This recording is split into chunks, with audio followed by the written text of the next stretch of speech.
Mukhia, my colleague from India, joining us live. Sujata Paul, spokesperson of the Congress, live with us. PKD Nambiar here with us as well, and Anil Gupta representing the Bharatiya Janata. With these vote shares, we get a very clear idea of what is really happening, and maybe right time for us to be bringing you, PKD. You know, when you look at a state like Madhya Pradesh, ruled by the BJP, you know, for 20 years now, with that small spell of Kamal Nath in between, when you have this scenario, when you have the likes of Jyotirudita Scindia moving away from the Congress, when you have still a dependence on the same two faces like a Kamal Nath and a Digvijay Singh for the Congress party, not really managing to throw, I'm told Jitu Patwari, for instance, is trailing from his constituency, the state of Madhya Pradesh.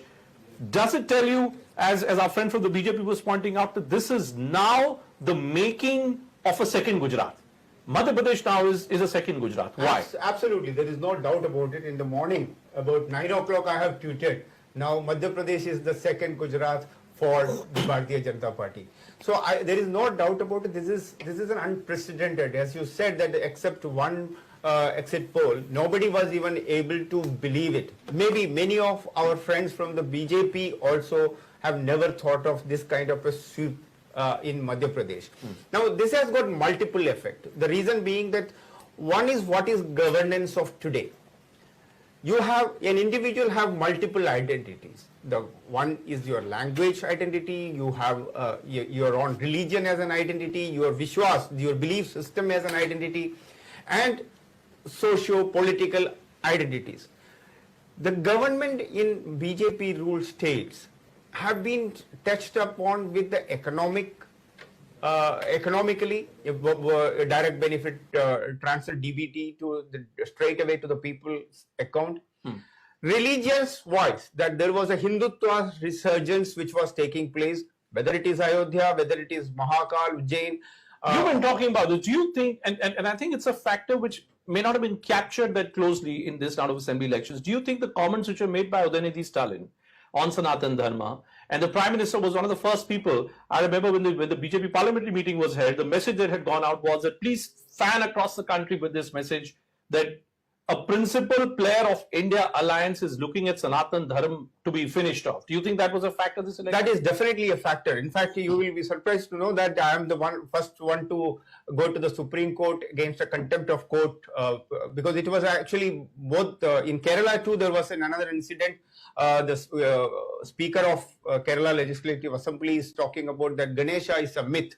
So all these put together, there was some kind of a narrative which really worked well in the north of India, may not have worked in the same essence in the south of India. That how can you say that you will eradicate my belief system, my dharma, my religion, my identity? So that definitely have added to this thing. I would not say that that's a single factor. So as I said, that it is a combination of multiple things.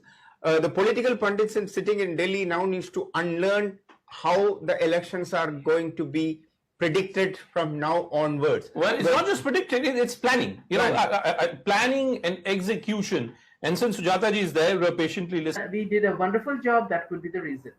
It's corruption PKD, I don't get this. You see, I'm raising this question about corruption with the BRS spokesperson. Look at the video which surfaced bang in the middle of the Madhya Pradesh election campaign, right? You know, there, and look at the numbers in Madhya Pradesh. Right.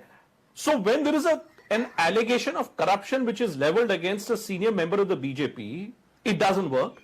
But when there is an allegation of corruption against a senior member of the opposition parties, it seems to be working. Why? Whether in Chhattisgarh, Bhupesh Baghel has paid a price by his alleged involvement in Mahadev app scam, correct, or KCR because of again this perception that he was running a corrupt regime.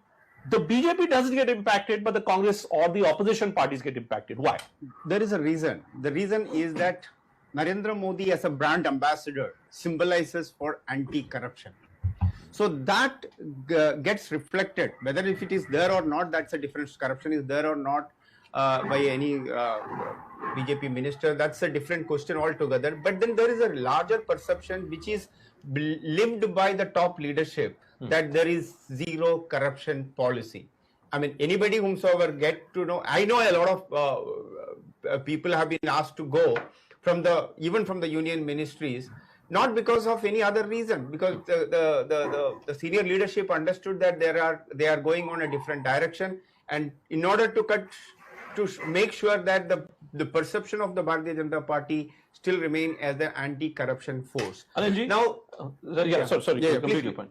No, I'm saying that the Telangana result has got multiple things to talk about, Bhupen. One is that the family party, this is where the family parties needs to be now very, very, very careful. You cannot, they were running the Telangana as if their household. It's like their own family wherein they can do anything and everything. It belongs to them. It's they own the state. That is the way the KCR. You have also seen in the last 1.5 years, the KCR was a very confused brand. Rather than focusing on Telangana, he tried too many things. He was trying to be from Telangana. There was an emotional connect. TRS was an emotional connect. BRS, they can't even connect with that particular theme. No, so one is that. Secondly, they are going overboard. Either they are not being able to be a part of NDA. They tried their level best, and making a lot of fun and accusation against Narendra Modi every day, morning and evening, is not going to help any party. Maybe our producers will play, the main web page. Tell you, and that's the fun of doing this broadcast on the world's biggest news platform. Because PKD, what you and I were talking about Sanatan Dharma, I'm seeing Venkatesh Prasad, former Indian cricketer, and a whole host of other people who are obviously watching this broadcast on YouTube are now commenting that abusing Sanatan Dharma was bound to have its consequences. It's almost as if Sanatan Dharma, the comments which were made, it's almost as if the real credit for this victory is being laid at the doorstep of that one comment. Would that be misreading this verdict, PKD? Of course, there is no doubt that there is a resurgence of Hindu ideology, or Hindus in the Modi era has taken a decision that enough is enough. No more abusive is not acceptable to us. The Sanatan Dharma eradication was one such case wherein no action has been taken by the state government. Do you think that the proud Hindus in the Tamil Nadu would not have heard, or the people all across? Don't you think that it would have hurt you and me? Yes. So I think enough is the bottom line. On the one side, Narendra Modi is showcasing that yes, he is a proud Hindu. Whether visiting, he don't shy away from visiting any of the great temples of the country. So that it's not necessary that you need to do something special for the Hindus. What the Hindus require is that this place belongs to them. And they need to have, I'm not saying that they have a first right or a second right or anything, but treat them like equals with the minorities. What's the road ahead that we see for the Lok Sabha elections? Now, if this is the state of affairs, and if people are responding the way they're responding to this broadcast and the questions that we're putting up, and now on top of that, you look at the free food grain scheme, which has been launched by the Prime Minister, is the road to 2024 now being driven through Ayodhya, through inauguration of Ayodhya, and essentially a greater consolidation in the North Indian states?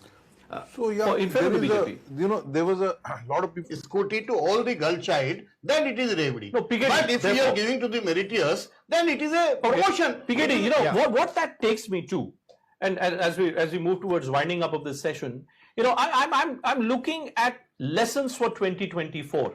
We've already seen 5 kg free food grain for people. Ayodhya temple will be inaugurated. You are saying there's greater Hindu assertion, greater Hindu realization.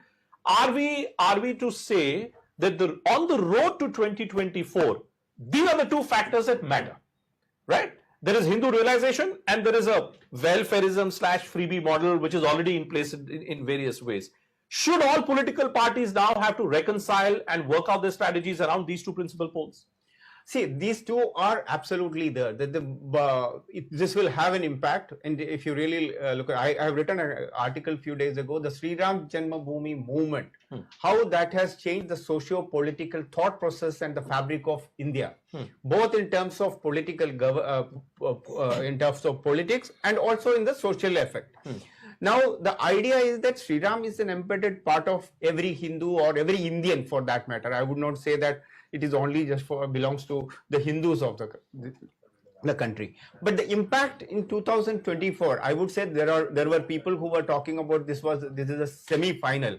I was not okay with that, because even in Telangana, 38% of the people were considering Narendra Modi as the most ideal prime minister. So there is no fatigue for, there is no anti-incumbency for Modi. There is no thought process even against. Well, I think one thing must be stated very clearly as we look at this page.